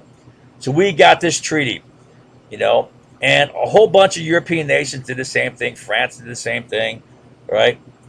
And here's kind of some background to the first Opium War, right? After the Anglo-Dutch wars, Britain dominated ocean trade with Asia, right? And British developed very profitable trade with India and China, right? Items purchased out of China, including tea, silks, fine china ware, things like that, jewelry, whatever, right? And those items were shipped back to Great Britain and to Europe, right? Making a great profit for Britain, right? However, when the trade first started, those items were purchased with silver because Chinese currency had always been a silver based currency, not a gold based currency. Now, what that resulted is in a big currency problem, which is a big balance of trade problem. So that resulted in rapid depletion of British silver reserves. All right. Now, as soon as those silver reserves are depleted, that trade dries up. That kills that trade. They wanted to keep it going, but what they needed was to find a commodity to replace silver. Right? They'd have to import into China another commodity, and they found it in opium out of India. Now, it so happened that a lot of this happened at the time when the British Industrial Revolution was developing. All right, and Britain's cotton textile industry was developing. Now, cotton textiles really started first in India. India was a good climate to grow cotton, somewhat similar to the southern USA, right? Also, the best cotton weavers back then were Indian. The best cotton textiles were produced in India. Now, British trade was initially purchasing of cotton textiles, cotton clothing, cotton textile, fabric, whatever, right? But then they started importing raw cotton into Great Britain. And with the Industrial Revolution, Britain had a great advantage in producing cotton textiles. So they started exporting cotton textiles and other manufactured goods to India. And with that export, they killed India's cotton textile industry. All right. And with the imports into India, they used that to purchase opium. And with the opium, they shipped that to China and used that to purchase, teas and silks and, China ware, whatever, right? So that became a big triangle trade from Great Britain to India to China, right? And then once this trade became big, opium addiction became a big problem within China. All right, as that problem grew, eventually the Chinese government tried to shut down import of opium. Well, if you shut down import of opium, it's just like depleting British silver reserves, right? It's going to shut down that trade. You got to have a recycling commodities or currency stream, right?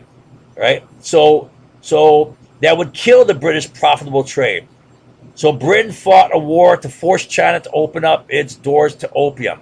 But after that war, they gained a lot of other advantages, opening up 5 other trading ports, right? And then the USA said, hey, we want a piece of that action. So we got that, 1844 Wang Zi treaty with China. And then in 1853, Commodore Perry opened a door with Japan. So we forced open trade with Japan. And then in 1857, USA was directly involved in the Second Opium War. So we participated in the Second Opium War. All right.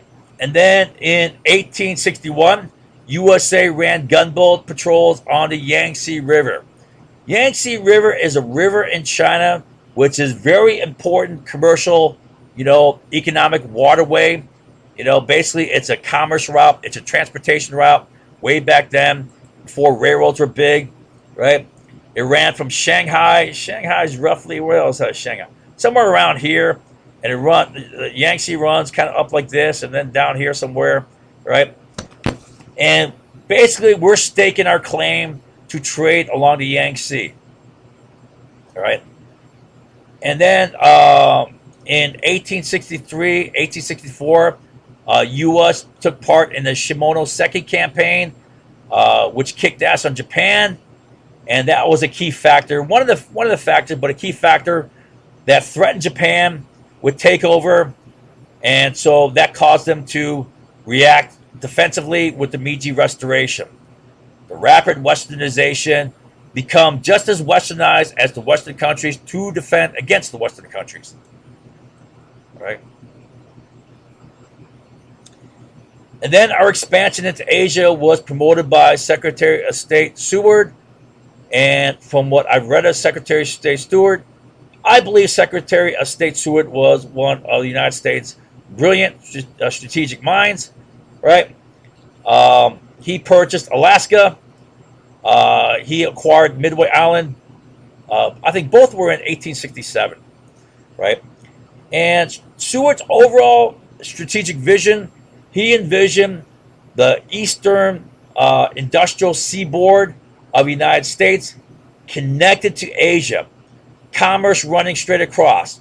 Now, it's connected through railroads running across to the West Coast, right? And then shipping, steam-powered ships connected through a way station in Alaska and the Aleutian Islands, or through Midway. And you see how Midway Island literally is midway between Asia and the Western Hemisphere here. The western coast of the U.S., right? It's like midway between. That would be a great coaling station, refuel, right? Connecting to China. And the China market back then was a fabled market. It's like this rich thing, almost like the fabled gold. What was that gold? Anyways, so it was a fable. And in 1850s, the population of China was 400 million. That was huge back then. So that was seen as a lucrative market, all right, if we could trade with them. All right.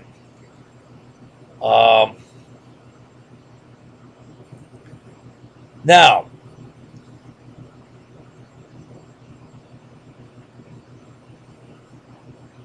I say here, 1890, you had Wounded Knee, and Wounded Knee basically represented the completion of the settling of the West. Remember how I told you how the West, the settled USA, ran down here, pretty much a line down here, Wisconsin. Minnesota was still up for grabs. Sioux Nation, you know how we fought the Sioux here in North Dakota, so forth. Well, the Sioux were in Minnesota before we kicked them out there, right, in the 1860s, right? Then the 1870s, we kicked them out of here, right? So by 1890s, all the West was settled. That was the last kind of battle. It was a massacre. Wasn't really a battle, but that symbolized the settling of the West. The West was now under control of all USA, all the United States here, right? And also by 1890, 5 transcontinental railroads had run across United States. All right. All right. Now, what happened was there was a saturation of Western expansion economics. Western expansion being industrial growth combined with, colonial or Western expansion resource development, right? That was the economic engine. And it reached the point of temporary saturation, with 5 transcontinental railroads coming across here. I mean, it's more complicated than that, but honestly, this is a big part of it. Now, I say this eventually led to the economic collapse and a panic in 1893. And I want to show you a diagram of this. This parts in purple show the involvement of Western expansion, a collapse here, but there's other factors, many other factors. So this is my analysis of the causes for the crash of 1893.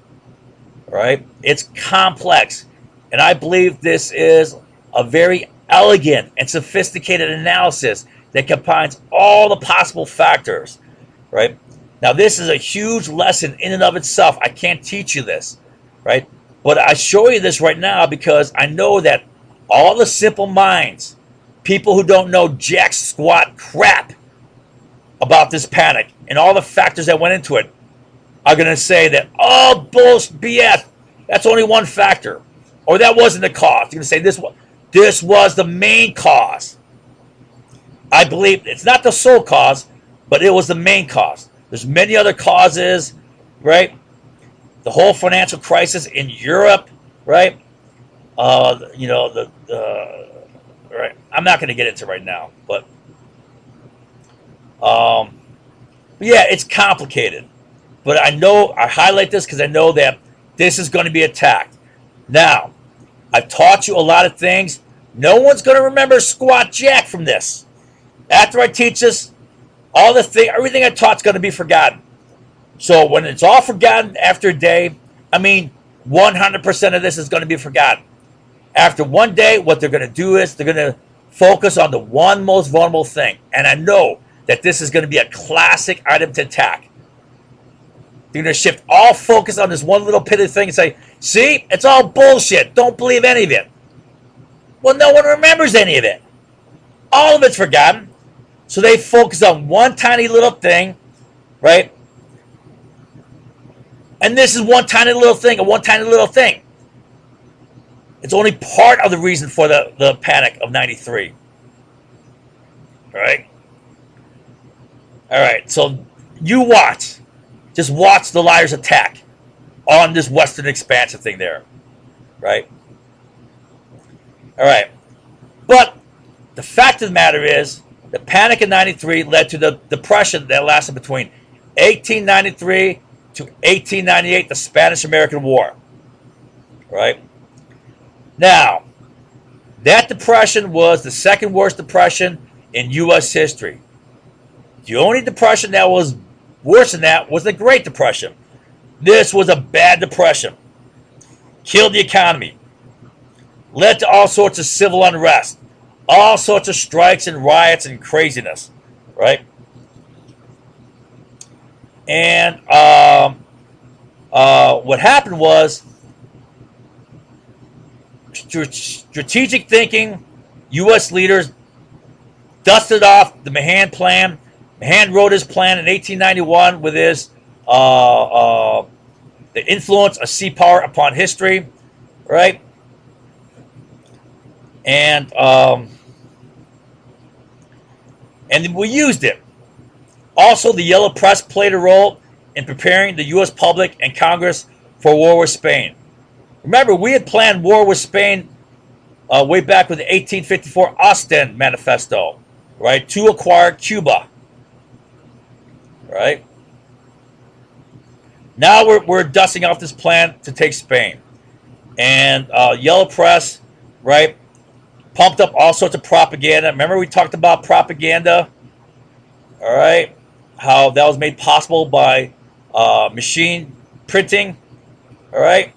Now propaganda is being used for yellow journalism, the Yellow Press, all right? And it's pumping up bullshit lies about fake atrocities, fake strip searches of American women by Cuban, goons, all right? All this fake made up stuff, right? Fake atrocities against the Cuban people, right? And that to build up support for war with Spain. And then we get the Spanish-American War, right? Set off by the explosion of the Maine. And we don't know who did that to this day. It's a total mystery still, but we blame Spain kind of conveniently, right? And what I want to do is explain Mahan's plan, right? I'll explain Mahan's plan in this map. Then I'll explain his overall strategy. This is Mahan's sea power strategy. This is Mahan's influence of sea power in a nutshell. All right. He wrote a whole book on it, so this is just a boiled down version of it, but it captures all the main elements of Mahan's strategy. Okay.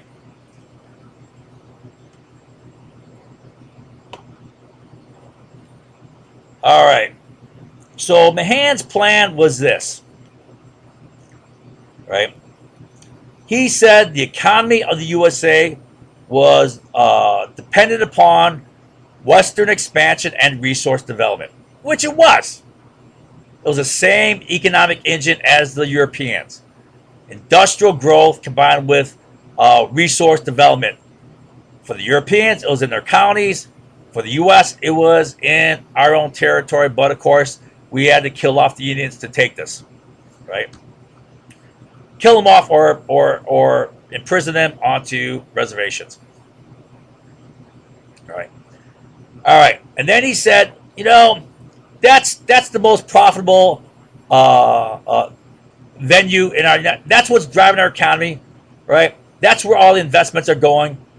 But he said there's going to come a day when that's going to dry up, and it sure did.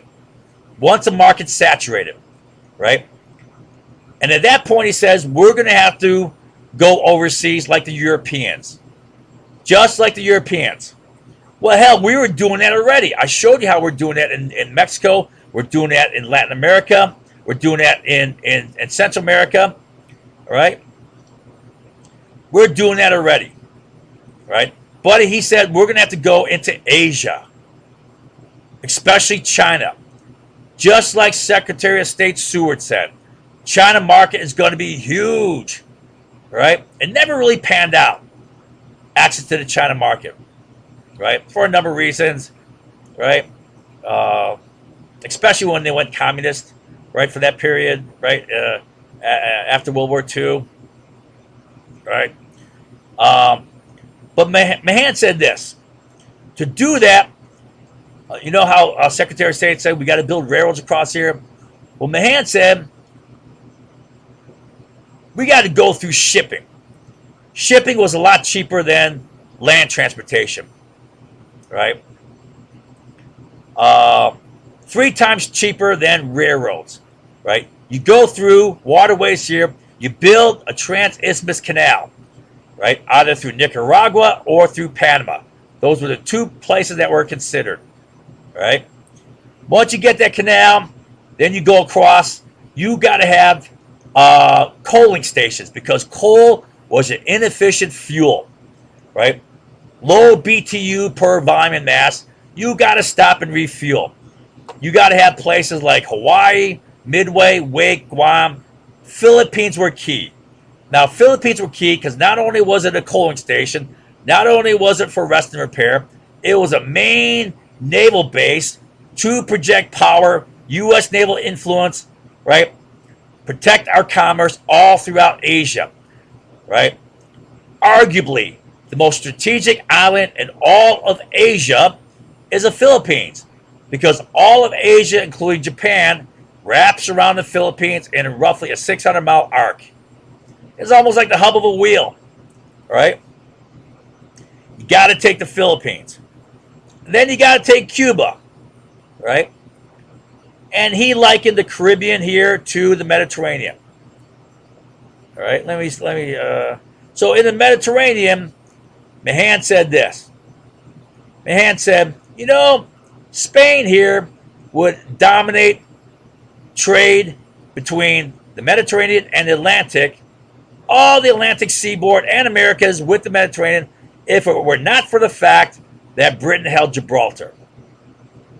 And then he said Italy and Greece had a dominant position in the Mediterranean, right? They're central, they extend into Meridian. They could dominate trade in the Mediterranean, east-west, including all that silk trade, everything coming through the Suez Canal, right? Right? If it were not for the fact that the British held Malta. And in World War II, Mahan became prophetic because Malta became the key island in the North Africa campaign. Because that was critical to stopping logistical support for Ramos' armies in North Africa. unsinkable aircraft carrier and naval base in Malta, right? So he was right. Now he said Cuba is the same thing, right? Right? Cuba is critical for all U.S. commerce in the Atlantic seaboard and Gulf of Mexico. This is the Americans' breadbasket, right? A lot of that's transported to Chicago, but a lot of that comes down to Mississippi, right? Right now, if it comes down to Mississippi, if it's dependent upon that, you could shut down all the resource production here in the breadbasket. You could kill the economies, right? By taking, you don't have to take them off of the river there, right? To kill the inland economy, right? You could just take Cuba. You shut down all the traffic going between the breadbasket in the U.S. with the eastern seaboard here, our industrial center, right? You shut down this traffic. Also, if you want to go, if you want to connect both the New England industries and the Midwest breadbasket with Asia going through the canal, right? If someone takes Cuba, let's say Britain or Germany or France, right, and we go to war with them, they can kill that commerce. Cuba guards the traffic going this way. It also guards all commercial traffic going to Asia this way. So you got to take Cuba, you got to take Puerto Rico to guard the eastern access to the Trans-Isthmus Canal, either through Nicaragua or Panama. And then you got to take these islands here, right? And that's going to give us our stepping stones to Asian market, right? So now with the Spanish-American War, all of that was done. We took Cuba, we took Puerto Rico, 1903, I put 1902, 1903, right? That's when the Cuban Revolution was set up. We got the Panama Revolution, Panama Canal Zone. 1898, we annexed Hawaii. We already had Midway. Wake, we acquired the Wake we claimed Wake in 1899. Guam, 1888. Philippines, 1888. Samoa, 1888 or 1898. 1898. And then Secretary of State John Hay issued the open door policy, right, demanding access to the China market. So you see, all these were in support for access to the China market, right? At a time when the economy was killed and desperate for the China market, right? In fact, I have. Let me pause and pull up this file.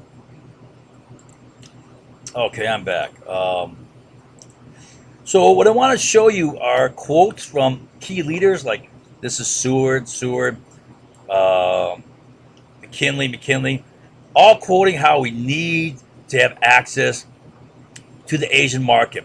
And, Seward was early, but from McKinley on, all these guys were at the time of the Depression in the late 19th century, 1893 on, right? And they're all saying we have to get access. We got to start exporting manufactured goods to the Asian market to pull us out of this Great Depression, right?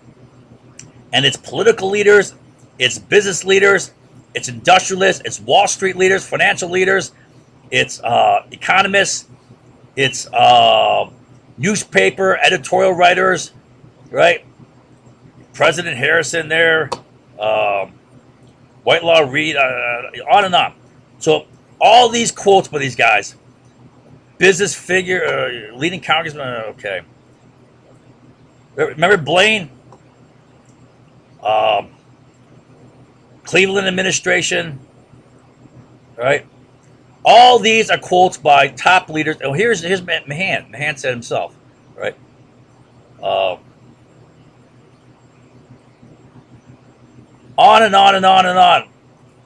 All these quotes by key leaders. We got to have access to the Asian market.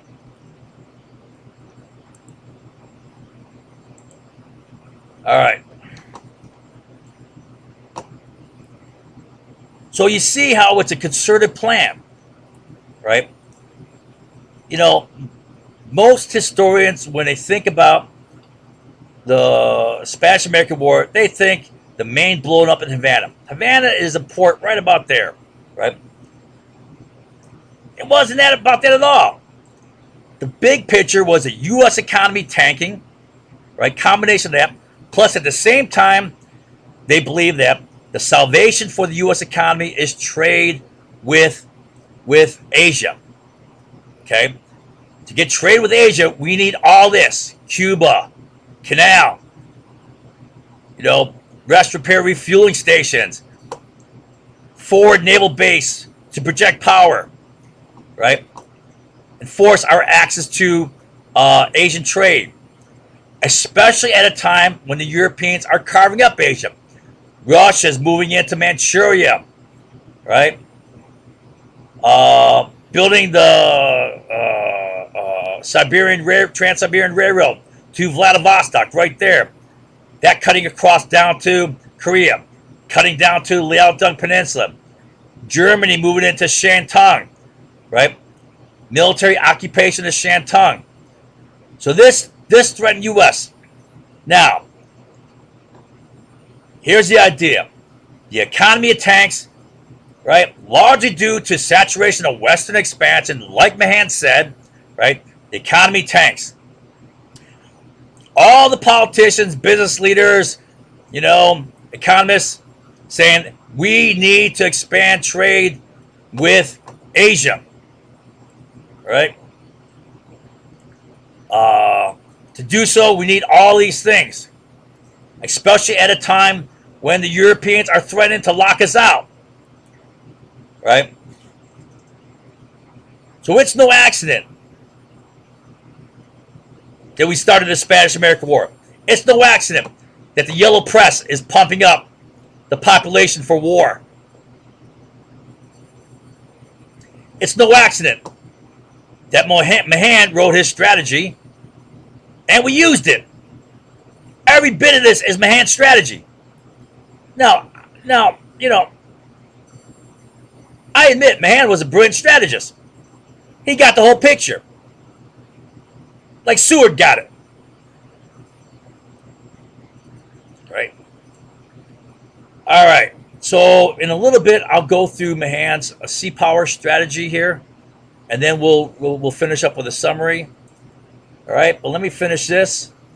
So 1899, John Hay open door policy followed that, right? And then 1900, U.S. involvement in Boxer Rebellion. So we're fighting the Boxer Rebellion in China, all right?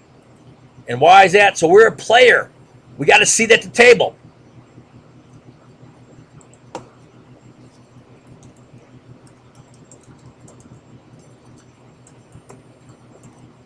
Right? Getting our piece of China. 1901, permanent U.S. gunboat force in the Yangtze. Remember I told you about the Yangtze going from Shanghai, somewhere around there, wrapping up, right?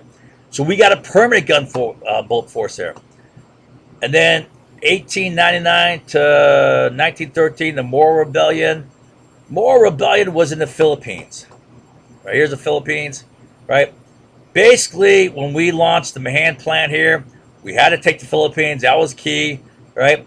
So, Admiral Dewey going into Manila Bay, kicking ass on the, it was basically a fabulous victory over the Spanish fleet. We sank just about every damn thing there, right, with no losses. And then we moved into the Philippines. When we landed in the Philippines, the Filipinos welcomed us as liberators from the Spanish, but quickly they realized that we weren't there to liberate them. We were there to take over for Spain, right? We're going to be the rulers there. So they got pissed off and they fought a rebellion, guerrilla war, 14 years, and we eventually suppressed that. There was a lot of torture. We used a lot of torture in this war. A lot of U.S. torture on the Filipinos, all right? Like USA doesn't commit torture, all right? All right. And then you could say that Western expansion itself was economically identical to European colonial expansion and was greatly increased with the Civil War. Remember, I told you with the Civil War that eliminated any Southern political opposition to Western expansion legislation. But instead of Europeans conquering natives, the Americans were conquering Indians, right? And this right here is only a sample of U.S. Imperialism, you know. So if you really look at it, USA is imperialistic, and it always has been imperialistic as the European nations, right? Um, okay. All right. So sea power. So here's a brief summary. According to Mahan, you think of sea power as being like naval forces. No, that wasn't a concept at all. Sea power was home industries connected to the colonies, right? Connected to markets for raw materials and export markets, right? To promote commerce, right? That was the idea behind sea power. So, all right. So, here's the main concept: sea power, all right? And according to Admiral Mahan, sea power is a nation's economic strength from a combination of industries and commerce, right? Shipping, especially maritime commerce, protected by military forces, right? That's back in the day when, in order to have that commerce, you got to have military forces to protect it. I mean, it still is today, right? If push comes to shove in a war, you could shut down another nation, or they could shut you down, right? And then Mahan said that there were sea power factors. He listed 6 main sea power factors, right? And geographical position, physical conformation of the nation itself, extent of territory, size of mariner population, national character, government character. I'm not going to get into these. These are more specific and detailed than you need to know. I give a little bit more information on what each of these means here. If you're interested in reading, you can pause and read each of them, right? But I'm not going to discuss them.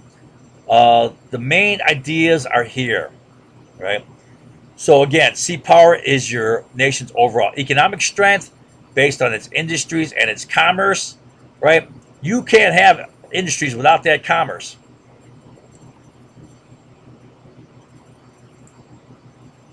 All right. And he said, so from sea power, from the economy, you get national wealth, right? And that national wealth is important for home conditions, employment level, prosperity, population contentment, and civil peace, right? Remember I said during 1893 to 1898 Depression, there was a lot of violent strikes, a lot of violent riots, mob action, so forth, right? Right? And he said you want to avoid that. So the opposite is having employment. You want to avoid unemployment, poverty, social upheaval, civil strife, right? This can lead to aggression within your country or even aggression between countries, all right? And he said that national wealth is your basis of national strength, right? Your military power is based upon this. This is the pool from which you build your military power, national wealth, right? And then military strength, competing military strength, can result in conflict, either over greed, over power, over lust, international insecurity. From the micro level, personal insecurity, job insecurity, fear of a bad economy, in-group, out-group fear, where it's my country versus your country, right? Envy, competition, nationalism, economic stupidity, myopia, right? Like trade wars. Let's have a trade war. Um, when it's much more profitable if you can have fair and balanced trade. It's far better condition. EF. And then, the idea was, right, to monopolize commerce, to expand colonies, exclude other nations, build autarkic trading blocks. That was the idea back then. That was a means to wealth. And all this led to aggression because you had multiple autarkic trading blocks all competing for a larger share of the pie, right? And that led to conflict. All right. Now, G here is the understanding that the nation's wealth is based upon industries and commerce, right? That's what Mahan said. He said, the nation's wealth here, all this is based upon the industries and commerce, supported by commerce, which requires transportation, which requires protection by the military, right? He said that Spain failed because they didn't go down the path of industry, right? They went the path of species, right? Just getting gold and silver. I'm not going to get into that. That's a whole different economic analysis. Basically, the idea here is industrial production is based upon renewable markets, renewable demand, and renewable production, right? All right. So you need to have industries, and industries is where you get the greatest wealth. Difference between primary, secondary, and tertiary products.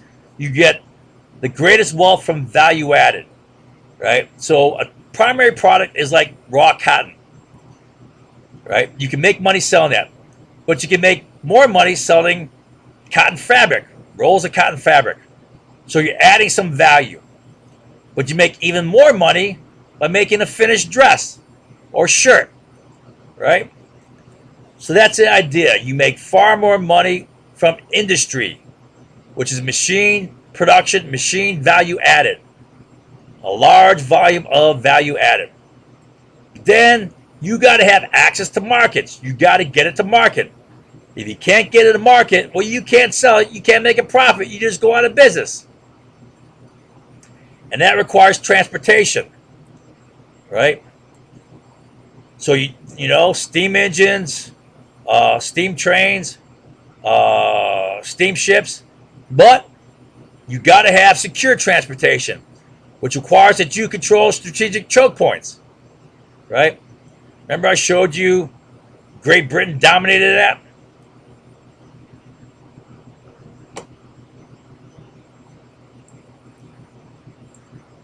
All right. And you got to also control open water shipping lanes. All right, not just the choke points, but all open water, right? And you also need an extensive merchant fleet.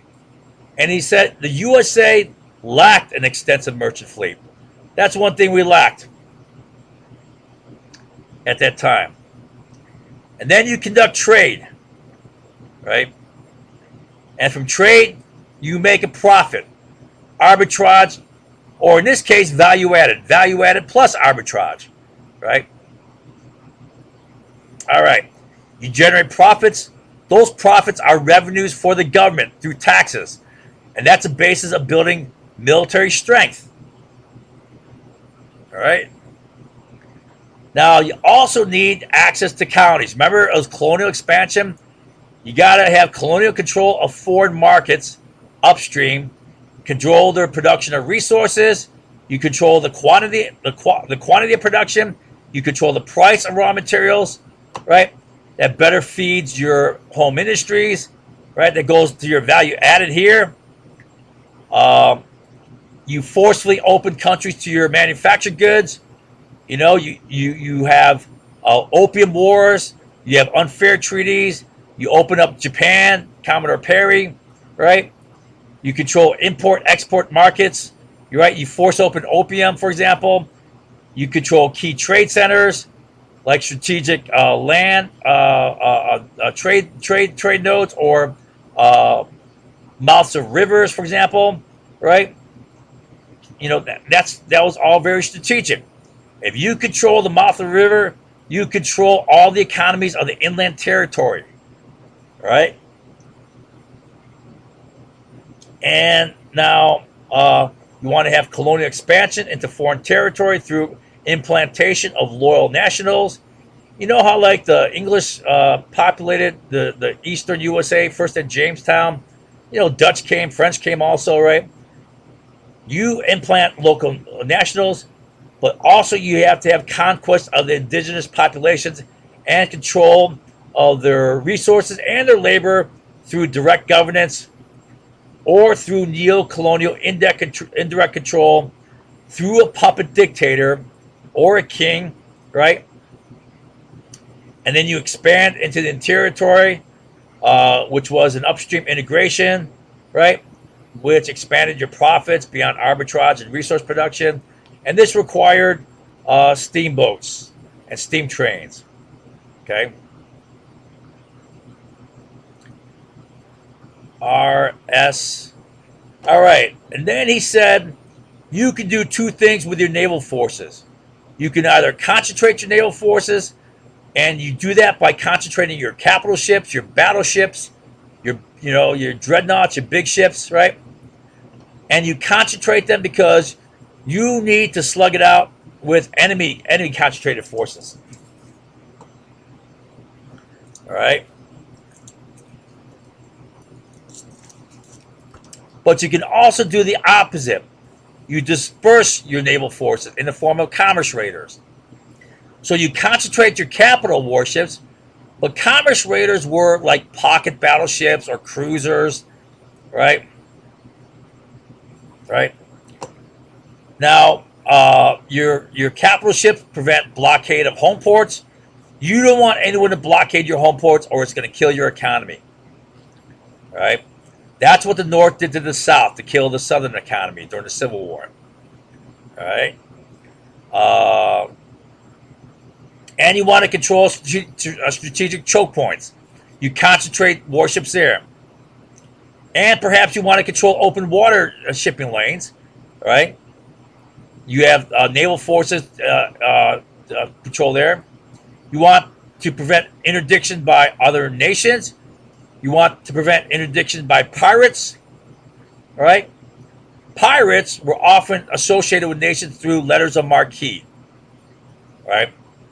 They would authorize a pirate to act on its behalf, fly under its flag. Right.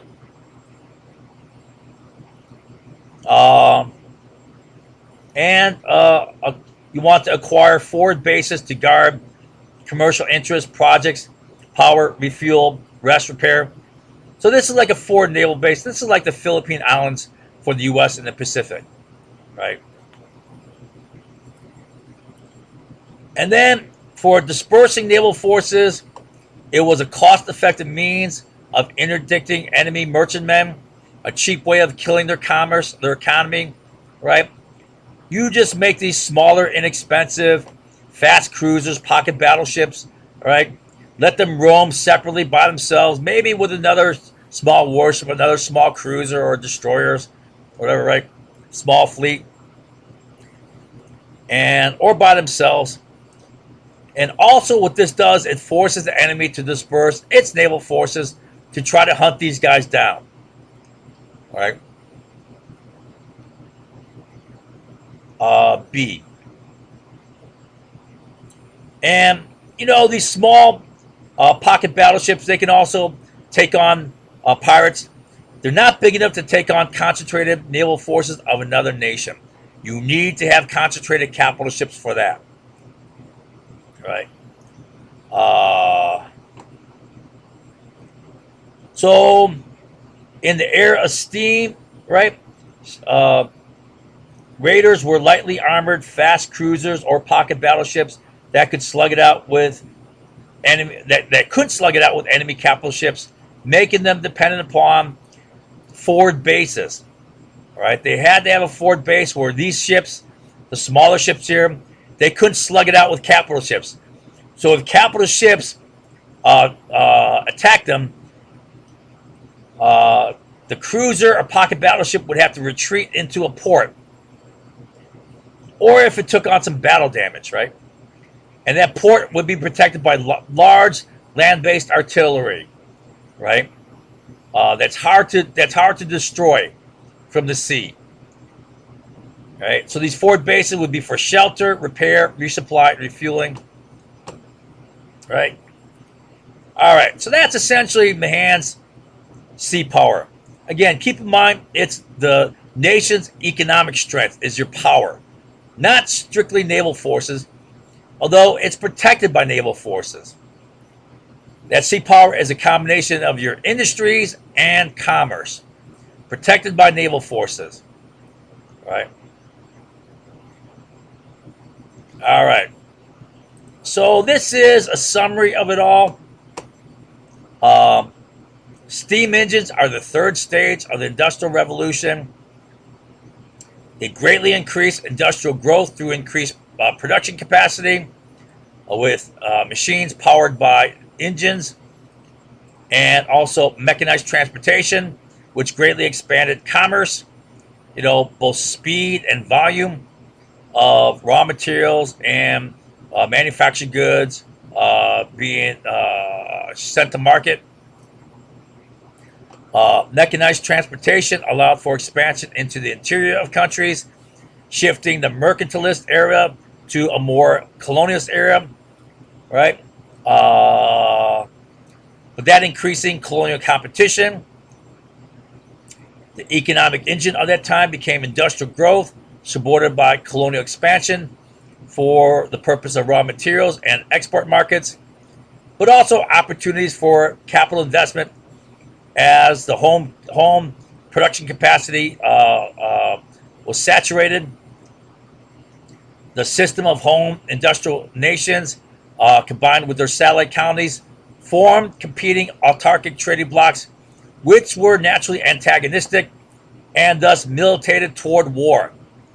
This was the main force toward war, especially since economic strength was combined and mutually reinforcing with military strength. Right? Competing autarkic trading blocs lost trade benefits. Right? The whole neo liberalism back then was basically conservative economics. I'm basically a conservative economic person, right? Free market, free trade, although within regulated, controlled markets, right?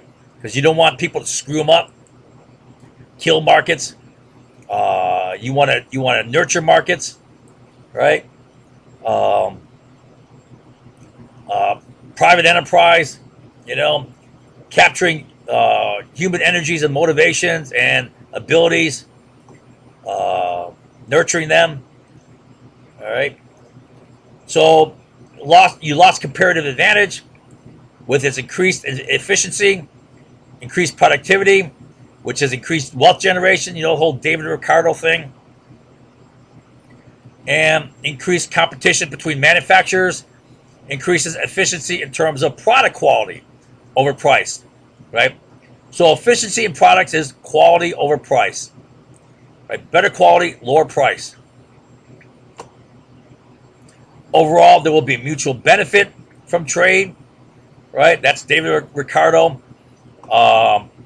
Comparative advantage and increased interdependence, right? Increased interdependence mitigates against conflict. And then you have increased market exposure. You have access to a larger market, which creates more opportunities. But it's also a threat if you're an inefficient producer. If you're an efficient, effective producer, this is a benefit. If you're an inefficient producer, well, you get killed, you get knocked out of the market, right? All this will militate against conflict between nations. All right, now trade disadvantages. In each country, there's going to be some winners and some losers. Some are going to win and some are going to lose from increased trade, increased market exposures. The losers will suffer failure having been exposed to a larger market, right, which is more competitors, and then they'll have to either go bankrupt or make some transition in some way, somehow improve or transition to something else, right? Um, and it'll cause temporary pain. So some will win, some will lose, and those losers will have temporary pain, right? Now, governments should be in the business of supporting transition, right? Facilitating transition. The winners will have benefited from access to a larger market, right? However, where there is significant political and military economic power differences between nations or countries, trade relations can become exploitative, as in colonial or neo-colonial relations. And I've taught you. I'm gonna pause briefly here.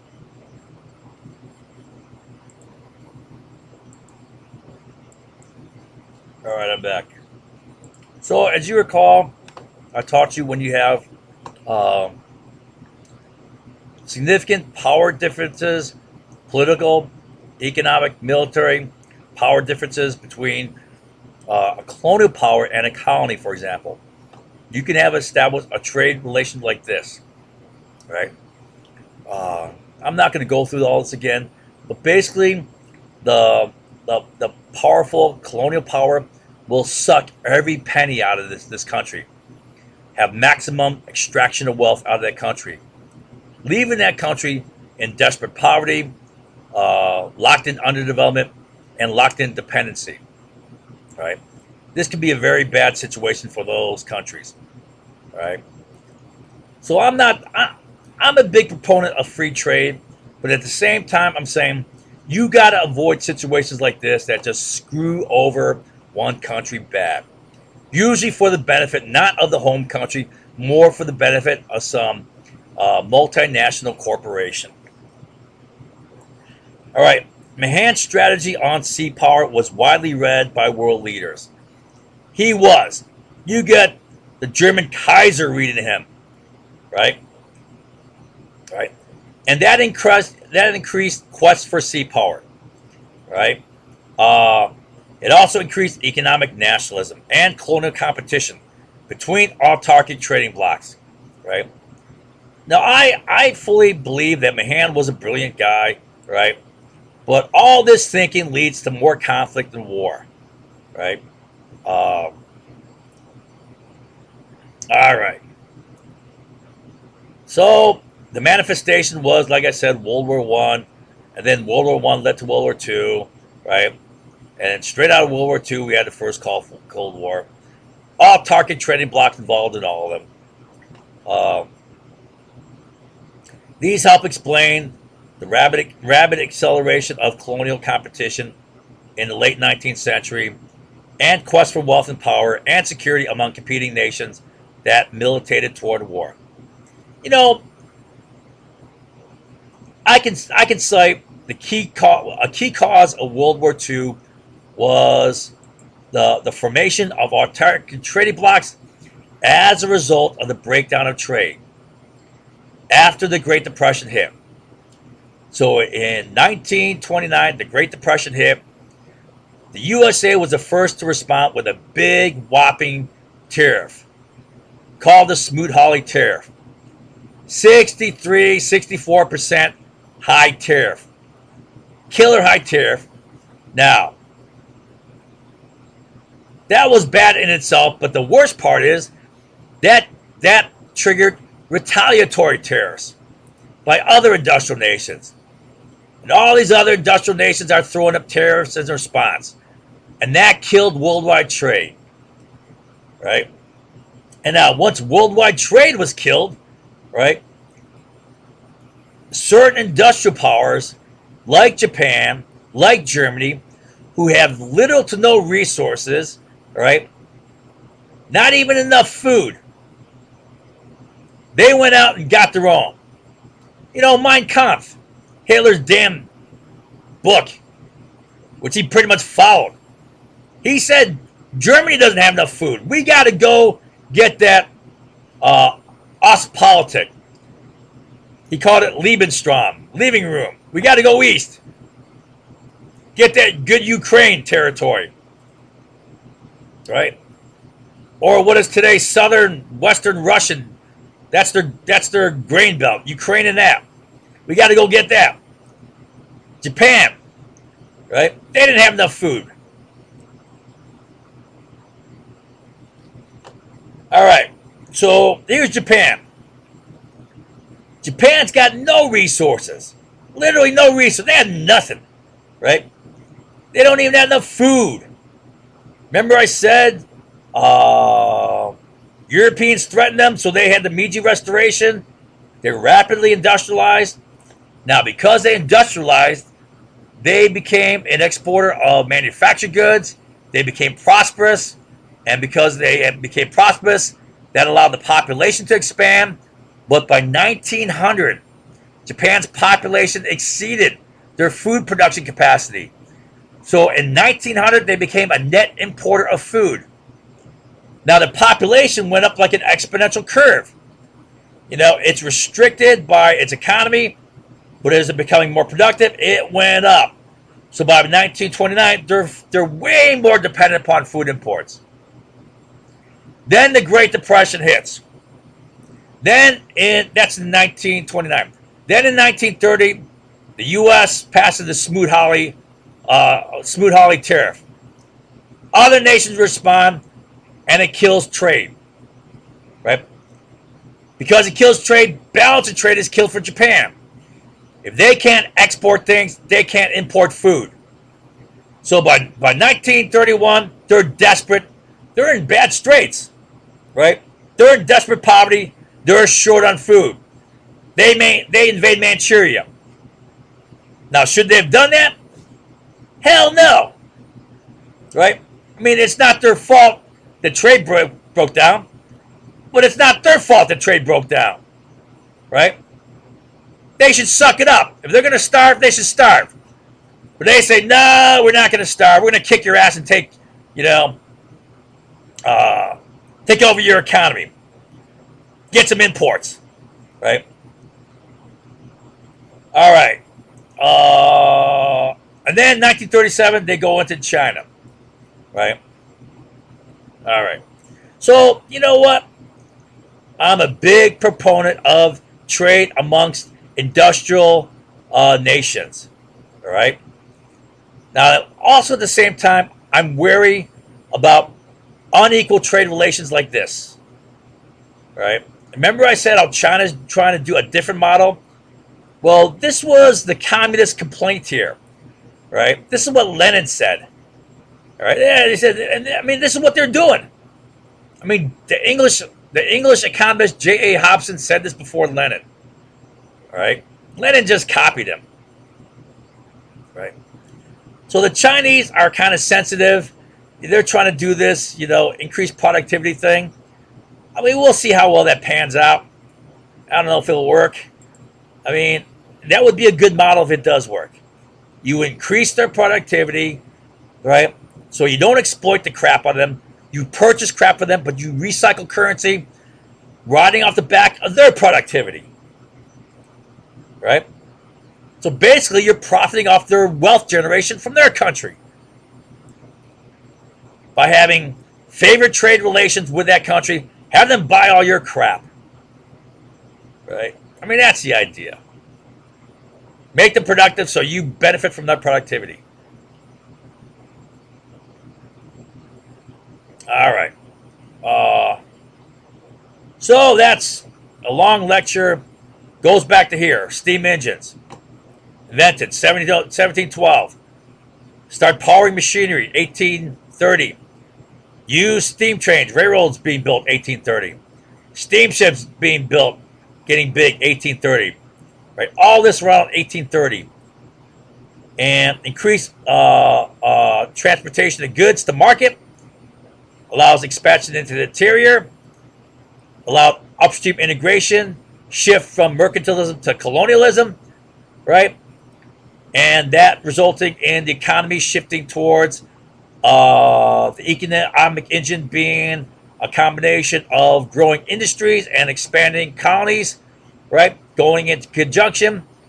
That system being the same system as Western expansion and industrial growth in the North, right? Which was a system that competed with the South, right? Southern, basically third world plantation, primary product export was competing with the economic engine of industries combined with Western expansion, right? Well, that won out.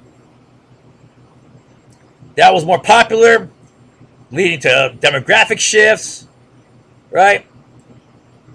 And all this leading to the formation of autarkic trading blocks, right? And those autarkic trading blocks being competitive, leading to conflict, leading to war.